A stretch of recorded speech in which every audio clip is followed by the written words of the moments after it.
The number one question people ask when they hear someone has died is how? How did they die? What was the cause? We saw that a few months ago when Naomi Judd died, the superstar country singer. Her daughters, Winona and Ashley Judd, put out a statement saying, quote, "We lost our beautiful mother to the disease of mental illness." And immediately fans started asking, what does that mean? We also hear this when a young person dies, say in their 20s, and the family announces that they died of natural causes. And people are like, what do you mean natural causes? How does a young person naturally die? What aren't you telling us? Today, we're going to answer those questions. What is up with those confusing causes of death? In this episode of Immortalized. I'm Steven Siegel from Legacy.com, the world's largest network of obituaries. And I'm Linnea Crowther, Legacy's news editor and lead obituary writer. So, every week, we publish obituaries and video tributes to public figures whose death made headlines. And every week, we get questions from our audience here at Legacy wanting more information about how exactly someone died. I get it. Sometimes our news obituaries don't list the cause of death at all, and people find that frustrating. So here's the first important fact to understand.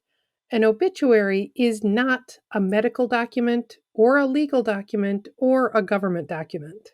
It's not the death certificate. No, the death certificate is a state government record that gets filled out by a medical professional after they examine the body. And I think a lot of people don't realize that that has nothing to do with the obituary. The obituary is a story, a memorial to the person's life to mark the occasion of their death. And it's not written by the authorities. No, if the person who died was a private citizen, then their family writes the obituary, and what they put in it is whatever they're comfortable sharing with the public. That might be a whole lot of details about the deceased person's life, or it might be just the very basic facts of where they lived and who their survivors are. Either way, it's entirely up to the family. And that's most obituaries. But the other kind probably get talked about more. Yes, because the other kind are obituaries for public figures, and that includes celebrities, government officials, people who made news headlines during their lives. So their deaths are also considered to be a matter of public notability. So, when the person who died was a public figure, then the first obituary that gets published is probably going to be a news story reported by local journalists, because when someone well known dies, it's news.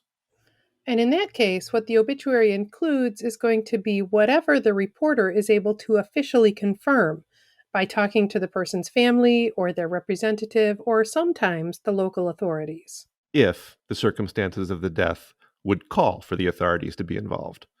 Which they usually only are if the death was unexpected.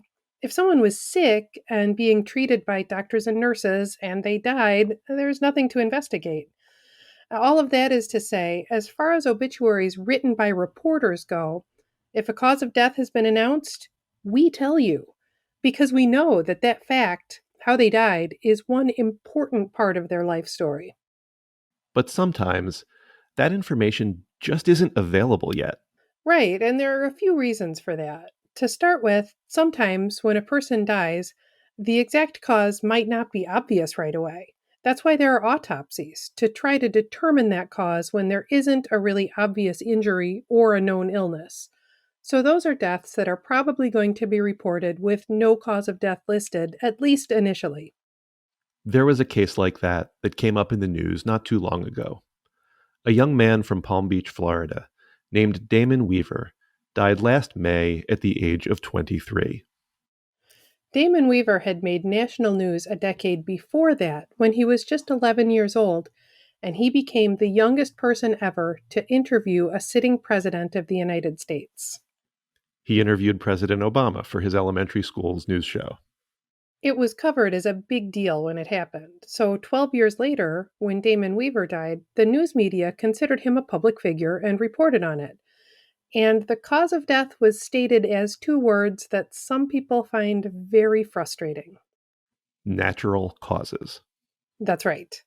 And since Weaver was only 23 years old, that raised a lot of eyebrows. Here at Legacy, we got a whole lot of comments on our Facebook post with his obituary and on our video news tribute, with people basically asking, how on earth can it be natural for somebody to die at the age of 23? Which is an honest question, right? When you think of someone dying of natural causes, the image you get is more like a very elderly person passing away peacefully in their sleep, not a young adult dying way before their time. Exactly. It just seems weird to people. And our commenters on Facebook and YouTube really questioned it a lot, saying things like, there is nothing natural about dying at 23, and suggesting that there was something suspicious going on. But there's something that people don't realize, and that's that natural causes does not mean dying of old age. Because there's not really any such thing as dying of old age. There's always some specific reason somebody's body stops working. And yes, a lot of times that's because things wear out when you're old, but old age is the context, not the cause. So it turns out that what natural causes really means is that the cause was something internal to the person. So it wasn't a car accident or a suicide or a drug overdose or a murder. Any illness, any internal health condition falls under the broad range of natural causes, whether it's cancer or a heart problem, diabetes, or a brain aneurysm. These are all natural causes. And when a younger person dies of natural causes, just like when a younger person dies for any reason before they've grown old, it's upsetting. Their family is sad, they're grieving.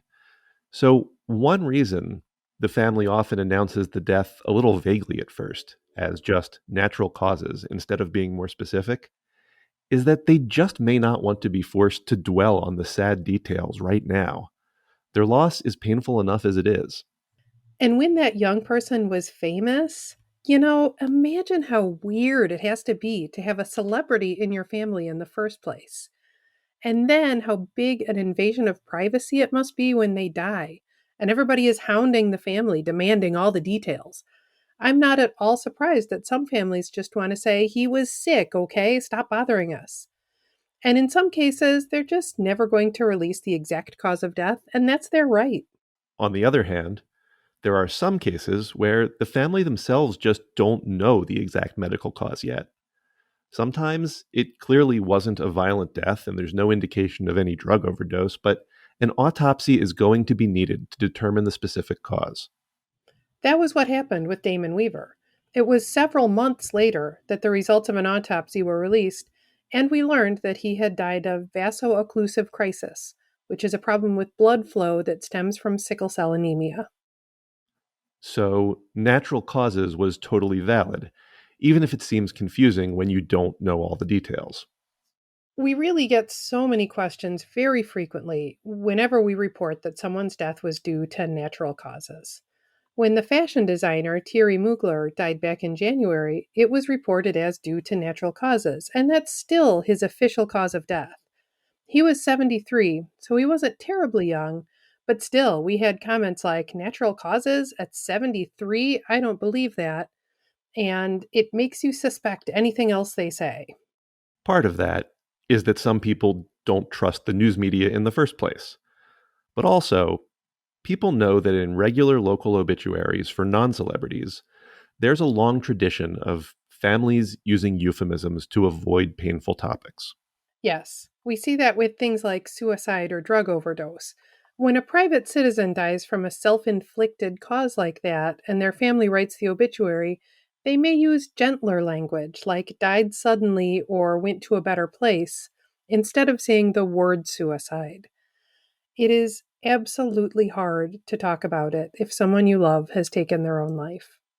So, using those vaguer terms is a way to cushion that harsh reality. Journalists don't choose to use euphemisms like that, but many families definitely do. In any case, for our part, doing obituary news reporting at Legacy, one thing that's an absolute professional standard is we have to make sure we don't write anything that's not true. We're not in the business of maybe. That's why sometimes you'll see a report from us that does not include a specific cause of death, because we can't speculate about the cause when all that's out there are rumors. Which brings us back to a story we mentioned at the beginning of the show. When Naomi Judd died, her family announced, quote, "We lost our beautiful mother to the disease of mental illness." And a lot of people immediately started guessing that she had died by suicide. Yes, they did, and I'm not surprised by that. It seemed like a logical conclusion to make from that statement. And then, one major news magazine reported that anonymous sources had confirmed to them that it was suicide. And a whole bunch of other news sites then cited that one magazine as confirmation. But for us at Legacy, somebody else's anonymous sources are not good enough. It has to be on the record, either from the family or the funeral home or local authorities. And in this case, it was almost 2 weeks later before Naomi's daughter Ashley reluctantly revealed that her mother had taken her own life. And that was the point when we updated the Legacy Obituary. Right.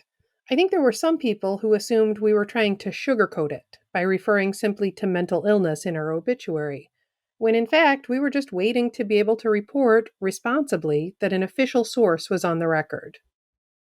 I don't think we ever shy away from including an established cause of death in our obituaries. No, we don't. If it was suicide, drug overdose, murder, as long as there is credible reporting there to back it up, we tell the truth when that truth is available to be told. Are there any other causes of death that you've seen questions about in our comment sections? Well, in the past couple years, there has been some debate over what counts as a COVID death. That's just another example where, as with any other cause of death, we're careful not to speculate, but to report what is actually confirmed on the record. If people on the internet are saying, well, that person was in the hospital with COVID at some point before their death, but neither the family nor the authorities have attributed the death to COVID, then we can't state it was the cause of death because maybe isn't a fact. And then on the other hand, if the official announcement is that someone died of COVID, then that's what we're going to report. People also seem to get a little suspicious when a younger person dies of a heart attack or stroke. Luke Perry died of a stroke back in 2019, and he was only 52, and it raised some eyebrows. It was shocking, but it happens. I know someone who had a stroke even younger than that, and her family's quick response was what saved her. We also reported several deaths from heart attacks last year, a few men in their 50s who died fairly close together, and it had some commenters saying, it is certainly a young age to die of a heart attack, but it's not at all unheard of. I know we've talked about this idea in previous episodes. We humans really have a tendency to look for patterns in things. So when you see 3 or 4 prominent people dying of the same thing over the course of a month or two, you might say, aha, look at the pattern. When it's more likely just an unfortunate coincidence because there were surely a lot more people than those 3 or 4 who died young of a heart attack in those months. We just happened to hear about those because they were well-known people. Yeah, if you go back to the episode we did earlier this year when we looked at some statistics about the news obits we wrote in 2021, we talked about that desire to see patterns in the obituary pages. It's just like how people insist that celebrity deaths come in threes. So when we have 2 big deaths close together, they're just waiting for that other shoe to drop. Which I suppose it inevitably will eventually. That doesn't mean those deaths happened close together because of any shared cause. It just means that life and death are going on like they always do. On that note, that's our show for today. Thank you to my co-host Linnea Crowther and to our producer, John Maxwell. Thank you also to Legacy.com, where any family can place an obituary online and in their local newspaper in honor of a loved one's memory. Just visit Legacy.com and choose your local community. To hear more life stories like these, you can subscribe to Immortalized on your favorite podcast app. You can subscribe to our YouTube channel. Just look up Legacy.com on YouTube. And if you're on Facebook, you can follow Legacy.com there for daily updates. Thanks for listening.